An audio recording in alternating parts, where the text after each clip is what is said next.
Good morning student, myself Mrs. Shimla Sharma from St. Joseph Public School Tonk। Students, हमारा second chapter चल रहा है दादी माँ। उसमें हमने पेज नंबर 7 तक रीड कर लिया, उसे पढ़ लिया, साथ ही साथ हमने उसके कठिन शब्दार्थ भी लिख लिए। चिल्ड्रन, आज हम उसके आगे पढ़ेंगे, सो जल्दी से अपनी किताब निकालिए और पेज नंबर 8। ओके चिल्ड्रन, निकाल लिया सबने? देखो अब स्टार्ट करते हैं हम आगे अपना चैप्टर। उससे पहले तक हमने क्या पढ़ा था? उससे पहले तक हमने दादी के व्यवहार के बारे में जाना कि ऊपर से वो जितनी कठोर है, अंदर से उतनी ही भावुक है, उतनी ही सॉफ्ट दिल है कि बहुत जल्दी किसी का दुख देख करके वो भी दुखी हो जाती है। और इसी के साथ साथ हमने देखा कि किशन का विवाह हो रहा है, बारात चली गई है, तो बारात जाने के बाद औरतों द्वारा कुछ अभिनय किए जाते हैं जिसमें विवाह से लेकर पुत्र उत्पत्ति यानी पुत्र की प्राप्ति तक का सारा जो दृश्य होता है वो औरतों के द्वारा ही किया जाता है। ये सारी बातें हमने पढ़ी 7th पेज तक। अब आगे पढ़ते हैं हम। ओके, अब देखो, मुझे भी पास ही एक चारपाई पर चादर उड़ाकर दादी माँ ने चुपके से सुला दिया था। बड़ी हंसी आ रही थी। सोचा कहीं जोर से हंस दूं, भेद खुल जाए तो निकाल बाहर किया जाऊंगा। पर भाभी की बात पर हंसी रुक न सकी और भंडाफोड़ हो गया। ठीक है, यानी रहस्य खुल गया, पता चल गया सबको कि यहाँ पर कोई न कोई लड़का सो रहा है। देबू की माँ ने चादर खींच ली। कहो दादी, यह कौन बच्चा सोया है? बेचारा रोता है शायद, दूध तो पिला दूं? हाथापाई शुरू हुई। दादी माँ बिगड़ी। लड़के से क्यों लगती है? यानी एक छोटा लड़का है तो उसके मुंह क्यों लगती है? रहने दो, छोड़ दो।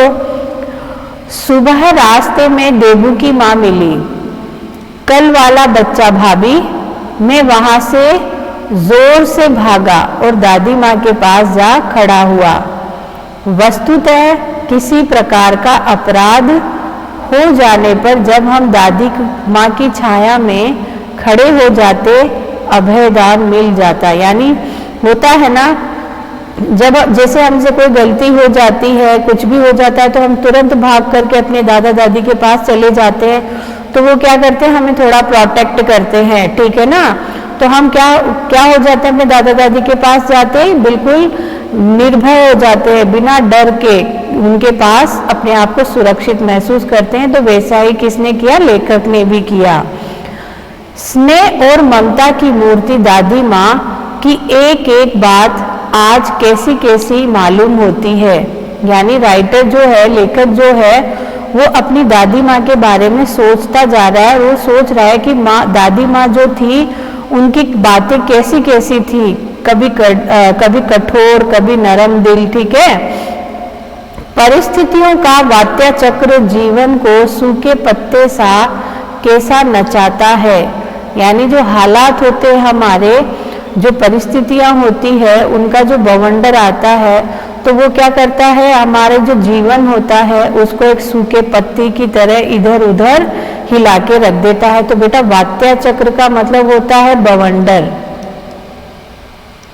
वात्या चक्र यानी कि बवंडर। ठीक है ना? तो जब भी हमारे हालात कुछ खराब हो जाते हैं, परिस्थितियां विपरीत हो जाती है, तो हम हिल जाते हैं। समझ आ रहा है? जैसे सूखा पत्ता हवा के झोंकों के साथ इधर उधर हिलता रहता है, उसी प्रकार परिस्थितियां भी हमें हिला के रख देती है। इसे दादी माँ खूब जानती थी। दादा की मृत्यु के बाद से ही वे बहुत उदास रहती। संसार उन्हें धोखे की टट्टी मालूम होता। दादा ने उन्हें स्वयं जो धोखा दिया, अब देखो दादा ने कैसा धोखा दिया उन्हें, कि वे सदा उन्हें आगे भेजकर पीछे जाने की झूठी बात कहा करते थे। इस लाइन का यहाँ पर इसका मतलब ये है कि दादाजी ऐसे बात चलती रहती थी उनके बीच में कि तेरे से पहले मैं जाऊंगा या मैं जाऊंगी, तो दादी कहती थी कि भाई पहले मैं जाऊंगी उसके बाद आप जाएंगे। तो वो दादा की बातें याद आती है कि पहले मृत्यु मेरी होगी उसके बाद आपकी। तो दादी इस बात को सोच करके उनको लगता है कि उन्होंने मुझे धोखा दिया है कि पहले खुद चले गए और मुझे यहाँ पर छोड़ दिया। दादा की मृत्यु के बाद कुकुर मुक्ते, ठीक है, कुकुर मुक्ते की तरह बढ़ने वाले, मुंह में राम बगल में छुरी वाले दोस्तों की शुभ चिंता ने स्थिति और भी डावाडोल कर दी। समझ आए? यानी जो लोग हैं कि मुंह में तो राम, यानी मुंह पे तो आपकी अच्छाई करते हैं और पीठ पीछे छुरा घोंपने वाले, ऐसे लोगों ने उनको और तोड़ दिया। दादा के श्राद्ध में दादी माँ के मना करने पर भी पिताजी ने जो अतुल यानी अपार, बहुत ज्यादा, ठीक है, अतुल यानी अपार, ठीक है, संपत्ति यानी खजाना, व्यय यानी खर्च,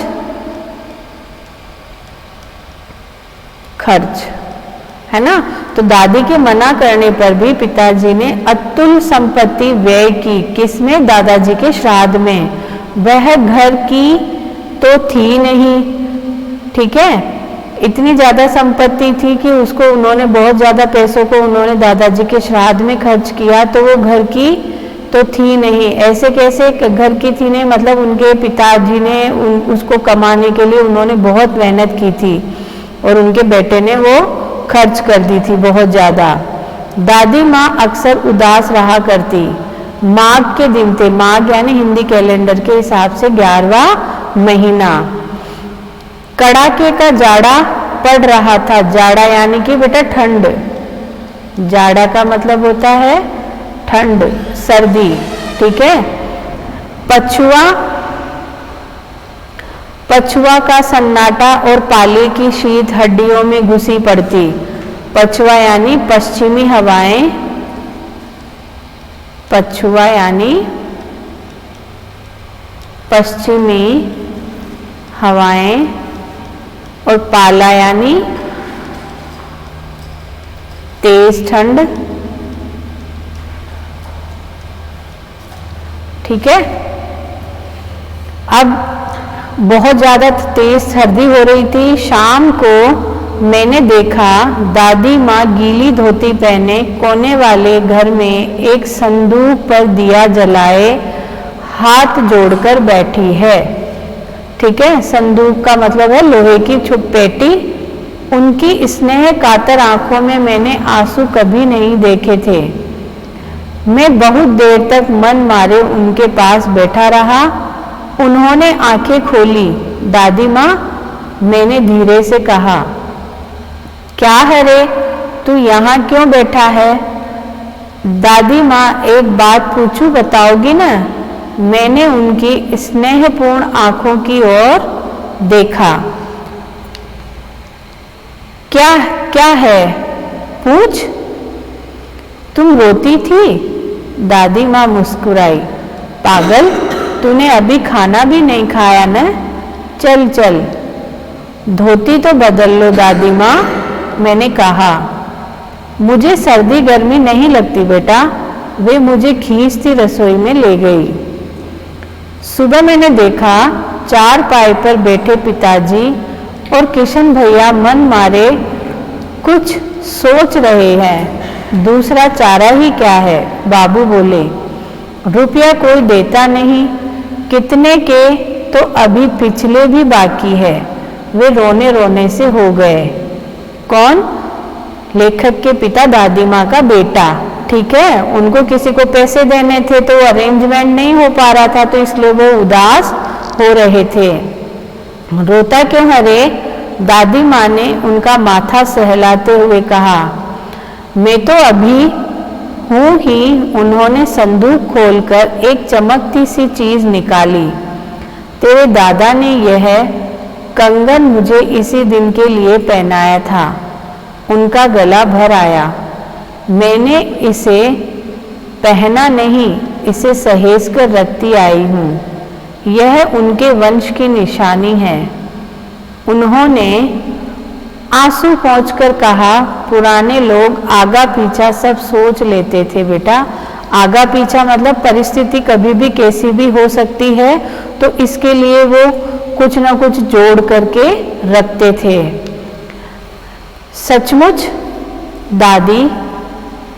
सचमुच मुझे दादी माँ शाप भ्रष्ट देवी सी लगी।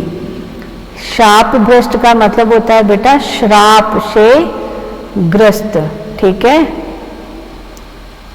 श्राप ग्रसित। धुंधली छाया विलीन हो गई। धुंधली यानी कि हल्की छाया, विलीन यानी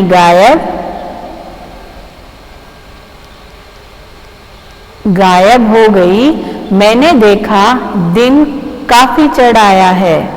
पास के लंबे खजूर के पेड़ से उड़कर एक कौवा अपनी घिनौनी काली पांखें का मतलब होता है बेटा पंख, पांखें फैलाकर मेरी खिड़की पर बैठ गया।